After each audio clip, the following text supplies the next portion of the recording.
Welcome into the Commander's Report. I'm your host, Jack Sperry, and today I'm going to be reacting to the Athletics NFL Draft Analyst, Dane Brugler's first NFL mock draft of the 2025 NFL draft season, where he has the Commanders taking two players in the first two rounds of his mock. Welcome into the show, guys. Make sure you click that subscribe button for extensive Commanders draft content here during the entire 2025 offseason. All throughout the draft season, we're going to have you guys covered with scouting reports, player analysis, positional rankings, mock drafts every single week. We got so much draft content to get to this year. And honestly, I mean, this season's not even over yet here in 2024. Hopefully the Commanders can keep winning in the playoffs. But today we're getting to our first draft video of the 2025 offseason. So make sure you click that subscribe button. And today we're going to be talking about the two picks that Dane Brugler has the burgundy and gold selecting here.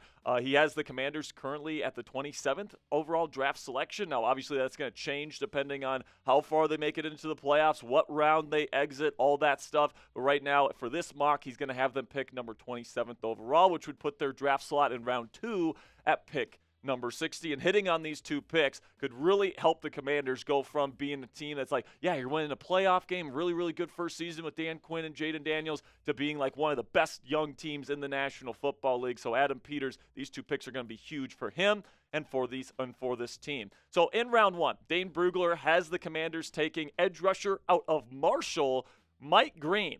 All right, and this guy is an absolute predator as a pass rusher, and that's what I love about him, okay? And I think that this guy might be one of my Sperry psychos this year, and, you know, this guy plays with his hair on fire, and that's what I love about him. This is what Dane Brugler had to say about this young man out of Marshall. Dan Quinn has done a great job getting functional pass rush production out of the Cowboys' cast-offs, such as Dante Fowler Jr. and Dorrance Armstrong. But it would make sense for his front office to invest in young, promising players on the edges. Green could be part of a rotation before taking over the full-time starting role. And listen, man, I think Mike Green is a freaking beast. He is twitched up. He's got an incredible get-off. He plays with incredible bend as well. And he has more than just that speed to bend kind of way to win. Like, he's got a swim move. He's got a cross-chop move, man. This guy's got a spin move. Like, he's got a bunch of different moves at his disposal. 6'4", 248, a little bit undersized for somebody that would be a 4'3" defensive end type. But his PFF grade was excellent, man. It's been excellent the last 2 years, a 92.5 grade, which ranks second out of 869 college edges this year. And like I said, guys, absolute athletic freak with all the tools that you look for in a number 1 edge rusher in the National Football League. In my personal opinion, guys, I got Mike Green as more of like a 3-4 outside linebacker type, because he just doesn't really have the size to be like a true run support type of defensive end.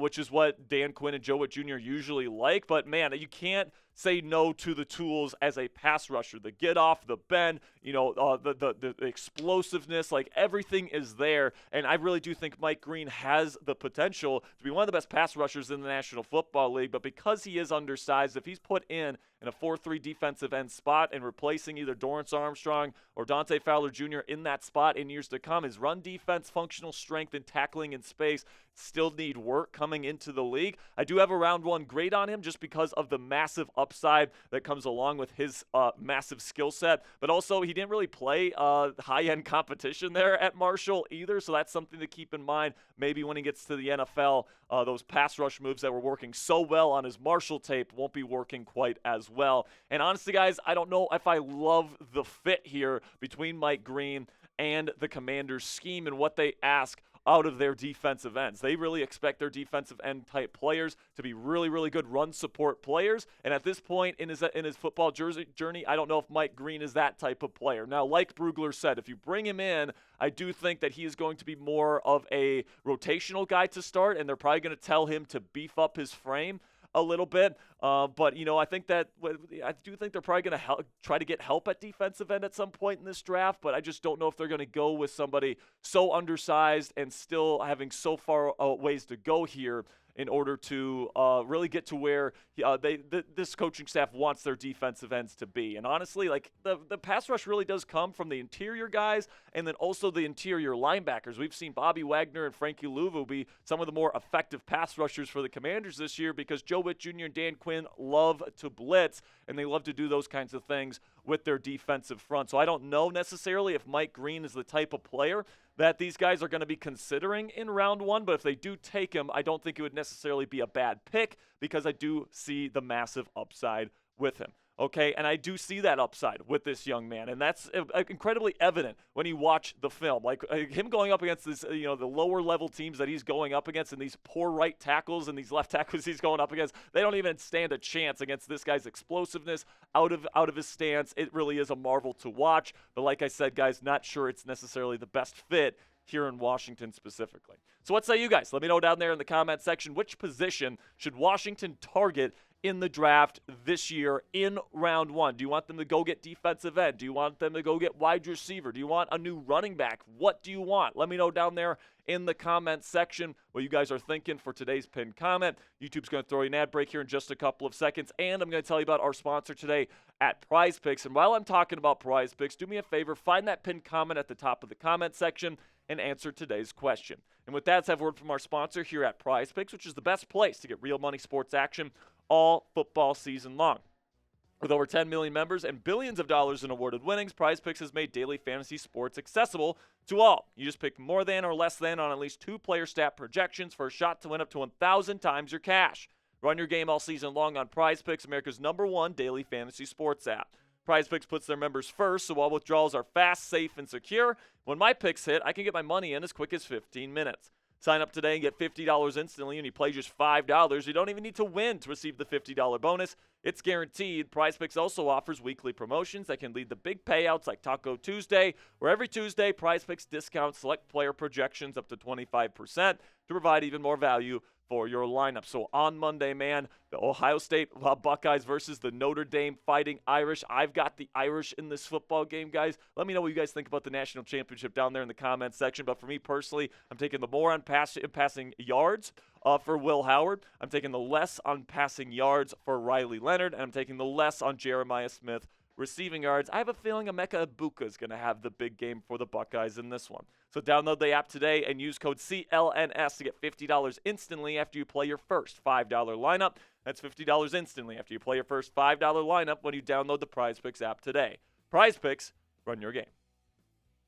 Now in round 2 here, Brugler has the Commanders taking wide receiver out of Stanford, Elic Ayomanor. All right, I hope I'm not butchering that name, but this is somebody that is very, very big, physical wide receiver, all right? True X receiver here out of Stanford. And honestly, I like the pick. You know, it allows the Commanders to use Terry McLaurin maybe in a more versatile way. You could put him in the slot a little bit if you want. You can put him at Z. You can do a lot of different things. And Ayomanor can be that true deep threat X-type receiver. I do like this the speed for his size. He's at 6'2", 210 pounds. The acceleration off the jump is just unbelievably good for a guy of that size. The deep threat ability, certainly there. The ball skills, I mean, he's so physical at the catch point at his size. This guy reminds me a lot of Mike Williams, if I'm being honest with you guys. The yak ability is also there. He's got some good instincts and vision, and then the hands are incredible, so he's going to be a big-time red zone threat. Now, the short area quickness and the separation creation versus one-on-one coverage is not fantastic, if I'm being completely honest with you guys. But that was never really Mike Williams' thing, but he was an elite number 2 receiver in the league for a very long time with the Los Angeles Chargers, and Big Mike is still in the league, right? So I think that round 2 grade is about where I'm at with Elic at this point in the journey. I still have a little bit more film to watch on him. I've watched about 3 games of his film, and one of them was that game 2 years ago against the Colorado Buffaloes, where he went up against Travis Hunter and put up 3 touchdowns on him. So this guy was absolutely dominant against one of the top corners in this year's draft, and that certainly lends credence to the Commanders potentially going out and getting him. I think as a number 2 option to Terry McLaurin in an offense with a quarterback like Jaden Daniels, who has that beautiful high-arcing deep ball, I think that this guy could be a big play machine for the Commanders if he gets taken here in round 2. So in Brugler's mock call here, you got Mike Green with your first pick there at number 27 overall. Then you got Elic Ayomanor, the wide receiver out of Stanford in round 2 at pick number 60. So grade Brugler's mock down there in the comment section, A, B, C, D, or F.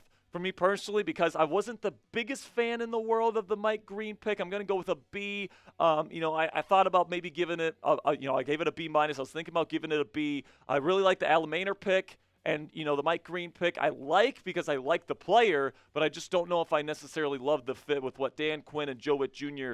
want to do schematically here in Washington. So make sure you guys let me know your grade down there in the comment section, and don't forget to click that subscribe button. This is just the first of many 2025 NFL draft videos that we're going to be putting up on this channel all offseason long. So make sure you guys click that subscribe button if you haven't already. Until next time, guys, go raise some hail.